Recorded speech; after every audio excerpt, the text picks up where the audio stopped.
ආයිපුවන් දරුවනි මෑත කාලේ විශේෂයෙන්ම වැදගත්කම් කාගෙත් කතා බහට ලක් වෙලා තියෙන මාතෘකාවක් ගැන කතා කරන්නයි මම උත්සාහ කරන්නේ. අද දවසේ කතා කරන්න යොදාගත්ත මාතෘකාව තමයි නායකත්වය, ලීඩර්ෂිප්.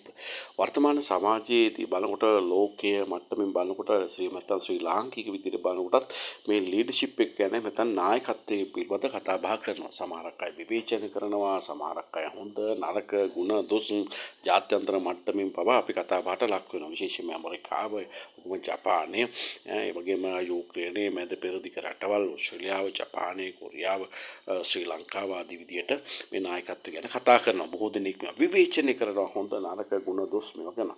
විශේෂයෙන් මේ නායකත්වය කියන එක ජන සමාජයක් එක්ක, සංස්කෘතියත් එක්ක, ආර්ථිකයත් එක්ක හැම දෙයකටම බද්ධ වෙලා තියෙනවා.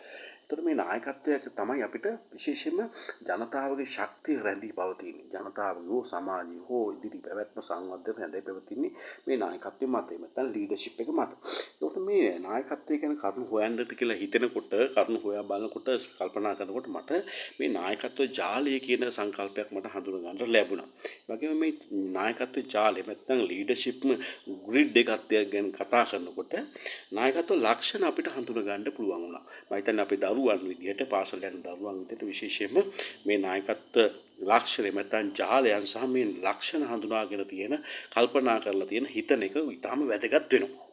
ඒතර මම මුලින්ම කතා කරන්න උත්සාහ කරනවා මේ නායකත්ව ජාලයට අදාළව මේ හොයාගත්ත නැත්නම් අපිට දැන කියා ගන්න ලැබෙන කරුණු කාරණා ලීඩර්ෂිප් ග්‍රිඩ් එක ගැන. මේ අතත් ඒ කරුණු හොයා බලනකොට මට හම්බුණා මේ නායකත්ව ජාලය තුලදී එක නායකත්ව ජාලයක් තියෙනවලු ඒකාධිපති නායකත්වය. ඒකාධිපති නායකත්වය කියන්නේ ඔටෝක්‍රැටික් ලීඩර්ෂිප්. එතකොට ඒකාධිපති අධිපතියෙක් විදිහට ක්‍රියාත්මක වෙන. ඒ වගේම තව මේ ජාලය තුල අපිට අඳුර ගන්න පුළුවන් මිත්‍රශීලී නායකත්වය. මිත්‍රශීලී නායකත්වය කියන්නේ කන්ට්‍රි ක්ලබ් ලීඩර්ෂිප්. මෙන්න මේ වගේ ස්වභාවයන්ට අපිට අඳුර ගන්නට පුළුවන්. ඒ වගේම තව නායකත්ව මේ ජාලය අපිට අඳුර ගන්න පුළුවන් මැද මාවතේ නායකත්වය. ඒ කියන්නේ මධ්‍යස්ථව. ඒකාධිපතිත් නොවන නෙමෙයි මිත්‍රශීලීත් නොවන මැද මාවතේ මධ්‍යස්ථව කටයුතු කරන නායකයන් අපිට අඳුර ගන්න පුළුවන්. ඒක හඳුන්වනවා මේ නායකත්ව ජාල තුලදී middle of the road leadership කියලා. මේ අතරේදී තව අඳුර ගන්නට පුළුවන් අපිට නායකත්ව ජාලය තුලදී කණ්ඩායම් නායකත්වය. නේද? එතකොට අපිට පාසල් තුලදී විවිධ සමිති සමාගම්, ක්‍රීඩා කණ්ඩායම් ආදී තැන්වලදී අපිට මේක අඳුර ගන්නට පුළුවන්. අපි ඒක හඳුන්වනවා ටීම් ලීඩර්ෂිප් කියලා. මේවා හරි වැදගත්. මේවා පුළුල්ව කතා කරන්න ඕන දේවල්. ඒ වගේම නායකත්ව ජාලය අධ්‍යයනය කරනකොට අපිට තව හම්බ වෙනවා දුර්වල නායකත්වයන්. දුර්වල නායකත්වයන් කියන්නේ මේවා මම හිතන්නේ මේ සමාජික ඉදිරි සංවර්ධනයට හෝ දියුණුවට බලපාන්නේ නැති ඉම්පවර් රිචඩ් ලීඩර්ෂිප් එකක් තමයි අපිට හඳුන්වන්න පුළුවන්. ඒවා අපේ දුර්වල නායකත්වය විදිහට හඳුන්වනවා.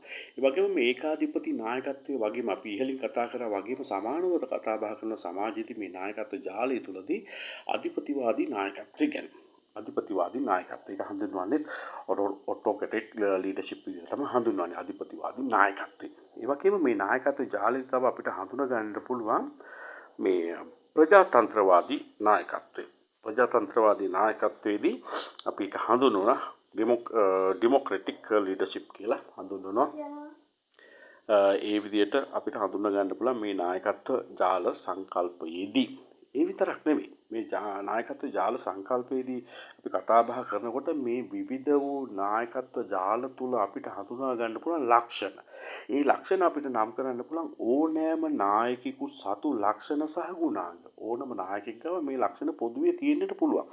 ඔබ තුලත් මේක තියන්න පුළුවන්. මොකද ඔබත් සමාජයේදී අනාගතයේදී නායකයෙක් වෙනවා. මේ ලක්ෂණ සහ මේ ගුණාංග වලින් ඔබත් සම්පූර්ණ වෙන්න ඕන, පරිපූර්ණ වෙන්න ඕන. ඒ යටතේ අපිට අඳුර ගන්න පුළුවන් ඕනෑම නායකයෙක් ගාව තියෙන්න ඕන ලක්ෂණ සහ ගුණාංගයක් විදිහට එකක් තමයි පෞරුෂ ලක්ෂණ. ඒතකොට පෞරුෂ ලක්ෂණ ඉතා වැදගත් නායකයෙකුට. ඒ පෞරුෂ ලක්ෂණ විදිහට මෙන්න මේ කරුණු තමයි ගැනෙන්නේ. එකක් තමයි වාග් චතුරත්වය. වාග් වචන හසුරීම කතා බහ කිරීමේ චතුර බවක්, හැකියාවක්, කුසලතාවයක් තියෙනවා. ඒ වගේම මේ නායකයා කරේ පෞරුෂ ලක්ෂණයක් විදිහට ගන්න පුළුවන් විශ්වාසය තැබිය හැකි බව. ඒ වගේම නායකයාගේ පෞරුෂ ලක්ෂණයක් වෙනවා නිර්භීතකම. ඒ වගේම ප්‍රතිපත්තිගරුක භාවය කියන එකත් පෞරුෂ ලක්ෂණයක් විදිහට ගන්න පුළුවන්. ඒ වගේම දරා ගැනීම හැකියාව කියන එකත් පෞරුෂ ලක්ෂණයක් නායකත්වයේ ලක්ෂණ සහ ගුණාංග ගැන කතා බහ කරනකොට. ඒ වගේම මේ ඕනෑම නායකයෙක් ගාව තියෙන ලක්ෂණ සහ ගුණාංග යටතේ අපිට හඳුනා ගන්න පුළුවන් බුද්ධිමය ලක්ෂණ විදියටත්. ඒ බුද්ධිමය ලක්ෂණ තමයි තීක්ෂණ නුවණ. කියන්නේ අවස්ථානුකූලව කිනම් තීරණ ගත යුතුද කොයි ආකාරයෙන් වෙනවද තියෙන නුවණක් තියෙන බවත් බුද්ධිමය ලක්ෂණයක් විදිහට නායකගේ ගුණාංගයක් විදිහට ගන්න පුළුවන්. ඒ වගේම ගැටලු විසඳීමේ හැකියාවත් බුද්ධිමය ලක්ෂණයක් විදිහට සලකනවා මෙන්න මේ සංකල්පය අධ්‍යයනය කරනකොට. ඒ වගේම නායකයෙක් ළඟ තියෙන ලක්ෂණ සහ ගුණාංගයක් ලෙස හඳුනා ගන්න පුළුවන් චිත්තවේදී ලක්ෂණ, චිත්ත වේගී ලක්ෂණ. එතකොට මේ චිත්ත වේගී ලක්ෂණ විදිහට ඉවසීම, කාරුණික භාවය, අවංක භාවය, සංවේදී භාවය, දරා ගැනීම හැකියාව ආදී ලක්ෂණ අපිට චිත්ත වේදී ලක්ෂණ විදිහට නම් කරන්නට පුළුවන්කම තියෙනවා. ඒ වගේම නායකයෙක් ගාව තියෙන ලක්ෂණ සහ ගුණාංග විදිහට සමාජ ලක්ෂණත් අපිට අඳුන ගන්න පුළුවන්. ඒ යටතේදී විශ්වාසය තැබිය හැකි බව, සමාජශීලී භාවය කියන ඒවා අපිට සමාජ ලක්ෂණ විදිහට සලකලා බලන්න පුළුවන්. ඒ වගේම තවත් නායකයෙකු ගාව තියෙන ලක්ෂණ සහ ගුණාංග විදිහට අපිට සලකන්න පුළුවන් කාර්ය මූලික ලක්ෂණ. කාර්ය මූලික ලක්ෂණ කියලා කියන්නේ ප්‍රායෝගික භාවය. ඇත්තෙන්ම යම් කිසි නායකයෙක් ගන්න ප්‍රතිපත්ති හෝ තීරණ හෝ අදහස් හෝ ප්‍රායෝගිකව ක්‍රියාත්මක කරන්න පුළුවන්කමක් තියෙන්න බෑ.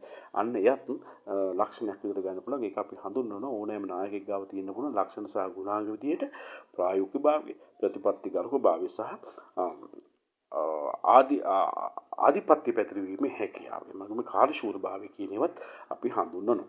එතකොට අපි කතා කරපු කරුණු කෙටියෙන් කිව්වොත් එහෙම නායකත්ව ජාලය අපිට හඳුනා ගන්න පුළුවන්. නායකත්ව ජාලය අපිට ඒකාධිපති නායකයා, මිත්‍රශීලී නායකයා, මැද මාර්ගයේ නායකයන්, වගේම කණ්ඩායම් නායකයන්, වගේම දුර්වල නායකයන්, අධිපතිවාදී නායකයන් සහ ප්‍රජාතන්ත්‍රවාදී නායකයන් විදිහට අපිට හඳුනා ගන්න පුළුවන් නායකත්ව ජාල කීපයක්ම. ඒ වගේම නායකයන් ගාව තියෙන පුළුවන් පොදු ලක්ෂණ විදිහට සහ ගුණාංග විදිහට පෞරුෂ ලක්ෂණ, ඒ වගේම බුද්ධිමය ලක්ෂණ, ඒ වගේම චිත්තවේදී ලක්ෂණ සහ සමාජ ලක්ෂණ සහ කාර්යමූලික ලක්ෂණ විදිහට අපිට නම් කරන්න පුළුවන්.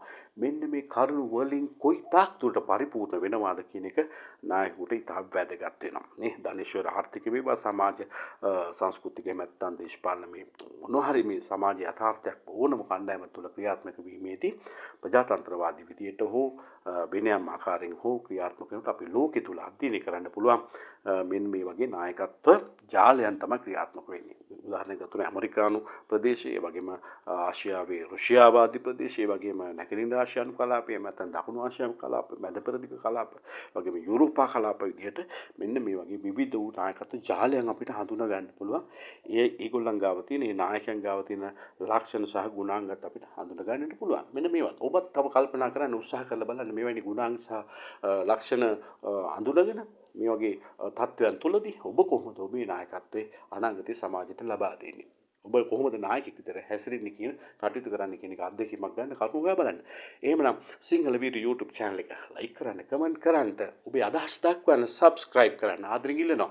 ඔබේ ඒ දක්වන දායකත්වයේ මගේ ඉදිරි මේ වගේ වැඩවලට ශක්තියක් වේවි, ධෛර්යයක් වේවි, ධීරයක් වේවි. එහෙමනම් නැවත හමු. ජය වේවා ඔබ සියලු දෙනාටම.